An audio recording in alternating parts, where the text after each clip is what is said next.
Hello friends, welcome to story book Telugu. మనం ఈ వీడియోలో ఎవరా హంతకుడు అనే స్టోరీ గురించి తెలుసుకుందాం. అంబులెన్స్ సౌండ్ వినిపించడంతో ఆ గల్లీలో ఉన్నవారందరూ ఎవరికి ఏమైందా అనుకుంటూ పరిగెత్తుకుంటూ ఇళ్లలో నుండి బయటకొస్తారు. అప్పుడే ఆగిన అంబులెన్స్ నుండి వీరయ్య శవాన్ని బయటకు దించుతారు. అతన్ని లారీ గుద్దడం వల్ల శరీరం మొత్తం నుజ్జైపోయి ఉంటుంది. వీరయ్య భార్య, కూతురు ఆ శవాన్ని చూడగానే తమ కుటుంబం పెద్ద దిక్కును కోల్పోయింది అన్నట్లు కూలబడిపోతారు. అక్కడ ఉన్న వాళ్ళందరూ కూడా అయ్యో పాపం, వీరయ్య ఎంత మంచివాడో, ఇలా జరగకూడదు, ఇప్పుడు ఆ కుటుంబం ఎలా నడుస్తుంది అని మాట్లాడుకుంటూ ఉంటారు. వీరయ్య శవం తీసుకొచ్చిన అరగంట తర్వాత కాలేజీ నుండి వీరయ్య కొడుకు వస్తాడు. చనిపోయిన తన తండ్రిని చూసి చాలా బాధపడతాడు. ఇంతలో అక్కడికి పోలీసు వస్తారు. ఏమమ్మా, ఇక్కడ ఈ వీరయ్య తాలూకు మనుషులు ఎవరెవరు ఉన్నారు? వాళ్ళందరూ ఒకసారి ఇలా రండి. నేను ఏరయ్య భార్యనయ్యా. అసలేమైందయ్యా?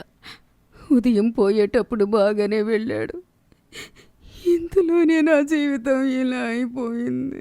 బాధపడకమ్మా, ఇది ఎలా జరిగిందో తెలుసుకోవాలంటే మాకు కొన్ని వివరాలు కావాలి. అసలు ఇది యాక్సిడెంటా లేక ఎవరైనా కావాలని చేశారో తెలియాలంటే మీరు మేము అడిగిన దానికి ఏమీ దాచకుండా చెప్పండి. అలాగే అయ్యా. నీ భర్త నీతో ఇంట్లో బాగానే ఉండేవాడా, లేదంటే ఏవైనా గొడవ పడుతూ ఉండేవాడా? లేదయ్యా, నాతో ఎప్పుడూ గొడవ పడేవాడు కాదు. పని చేసిన డబ్బంతా నాకే తెచ్చిచ్చేవాడు. అందరితో కూడా చాలా మంచిగానే ఉండేవాడు. కావాలంటే మీరిక్కడ ఎవరిని అడిగినా ఆయన కోసం మంచిగానే చెప్తారు. ఇలా కానిస్టేబుల్ వీరయ్య భార్య చెప్పిన మాటలు విన్న తర్వాత అక్కడ ఉన్న మిగిలిన వారిని కూడా వీరయ్య ఎలాంటి వాడని అడుగుతాడు. అక్కడున్న వాళ్ళందరూ కూడా వీరయ్య చాలా మంచివాడని, ఎప్పుడూ తన పని తాను చేసుకునేవాడు అని, ఎవరిని ఏ మాట అనేవాడు కాదని చెప్తారు. ఇక్కడ ఎవరితో కూడా అంతగా మాట్లాడేవాడు కాదని చెప్తారు. అతనికి ఎవరైనా స్నేహితులు ఉన్నారా అని అడిగితే పక్క వీధిలో ఉండే కూరగాయల వ్యాపారితో స్నేహం ఉందని చెప్తారు. ఈ సమాచారం మొత్తం కానిస్టేబుల్ ఇన్స్పెక్టర్కి చెప్తాడు. నువ్వేమో అతనికి ఎవరూ శత్రువులు లేరు అంటున్నావు. అతని బాడీ చూస్తుంటే నాకు అది యాక్సిడెంట్లా అనిపించడం లేదు, ఎవరో కావాలని చేసినట్టు అనిపిస్తుంది. అవును, అక్కడ నువ్వు ఎవరెవరితో మాట్లాడావు? నేను వీరయ్య భార్య, ఇంకా అక్కడ గల్లీలో ఉన్న జనాలతో మాట్లాడాను. వాళ్ళెవరి మీద నాకు అనుమానంగా అనిపించలేదు సార్. సరే అయితే ముందు నువ్వు వెళ్ళి ఆ కూరగాయల వ్యాపారిని తీసుకునిరా. వెంటనే ఆ కానిస్టేబుల్ కూరగాయల వ్యాపారి ఇంటికి వెళ్తాడు.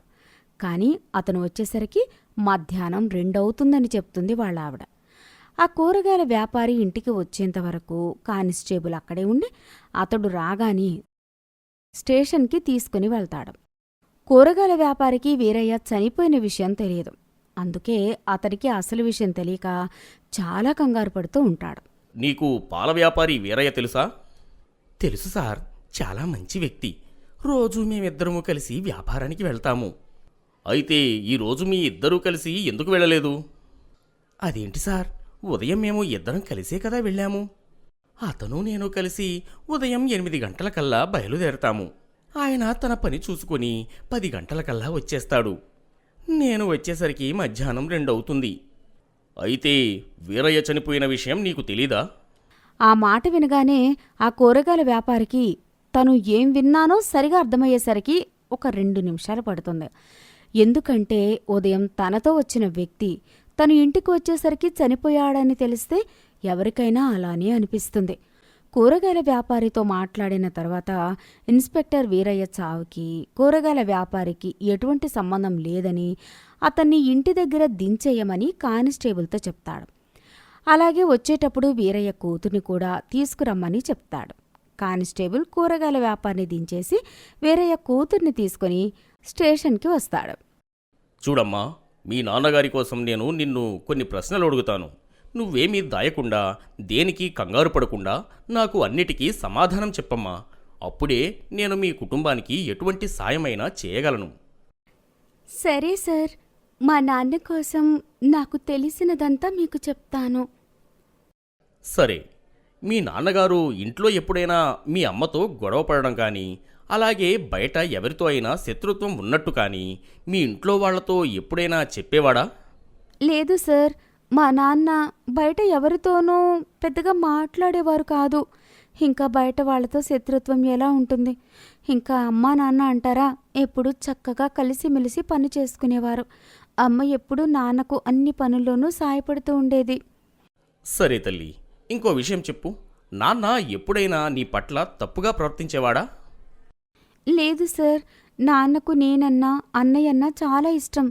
తనకు ఉన్నదానిలోనే మమ్మల్ని బాగా చూసుకునేవాడు.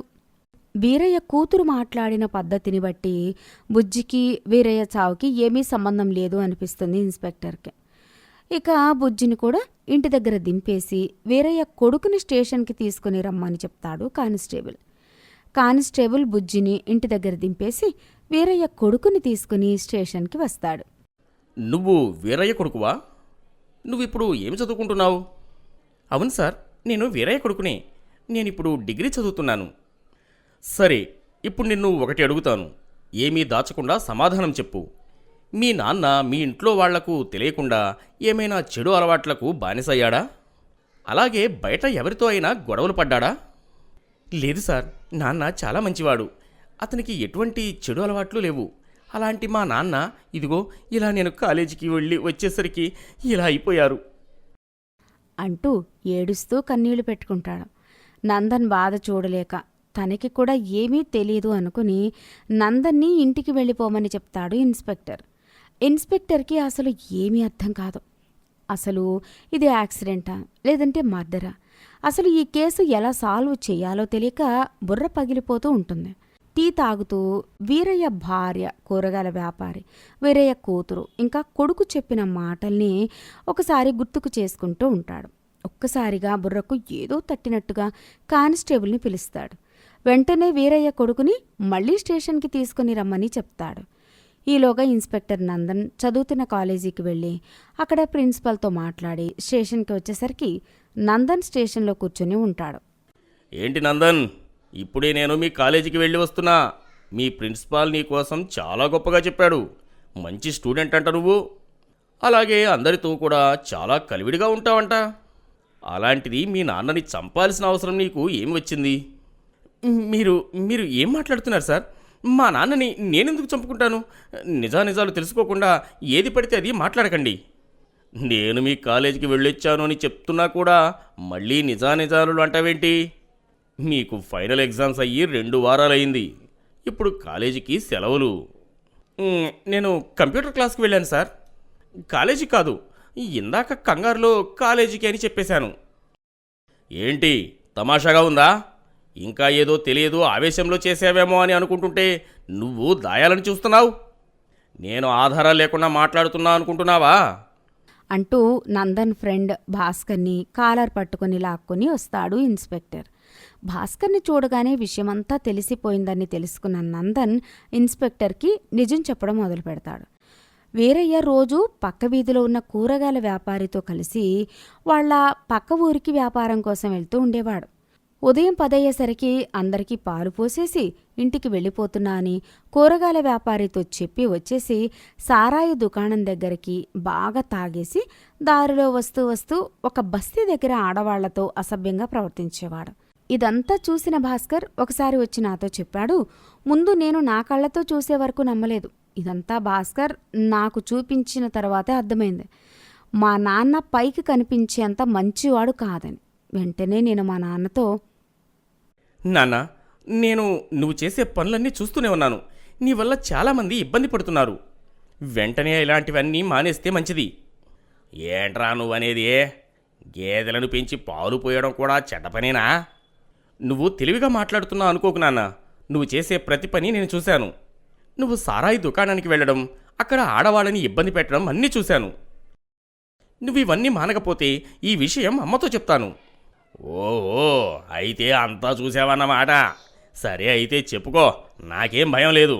ఎందుకంటే నువ్వు చెప్పింది ఎవరూ నమ్మరు. వీరయ్య ఆనందంతో నందన్కి ఇంకా కోపం పెరిగిపోయింది. చాలాసార్లు చెప్పి చూశాడు. కానీ వీరయ్య మాట వినకపోవడంతో తన ఫ్రెండ్ భాస్కర్ సాయంతో వీరయ్యని లారీతో గుద్ది చంపేశాడు. ఇలా చెప్పడం ఆపి బాధపడుతూ ఉంటాడు. ఎంత పెద్ద తప్పు చేశావు నందన్. నీ తండ్రి చెడ్డవాడే కావచ్చు, కానీ చట్టాన్ని నీ చేతుల్లోకి తీసుకుని నువ్వే శిక్షించావు. దీనికి నీకు శిక్ష తప్పదు. ఆవేశంలో నేను అంతకు మించి ఆలోచించలేకపోయాను సార్. నేను చేసిన తప్పుకి నేను శిక్ష అనుభవించడానికి సిద్ధంగా ఉన్నాను సార్.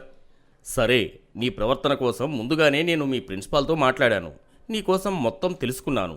నీ భవిష్యత్తుకి ఏమీ కాకుండా నేను చూసుకుంటాను.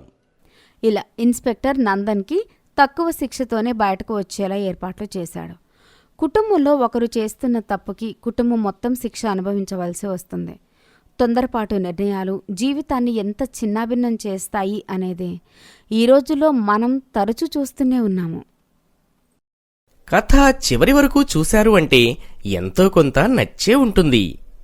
వీలైతే లైక్ చేయండి, కుదిరితే షేర్ చేయండి. మరిన్ని కొత్త వీడియోస్ కోసం మన స్టోరీ బుక్ తెలుగు ఛానల్ని సబ్స్క్రైబ్ చేసుకోండి.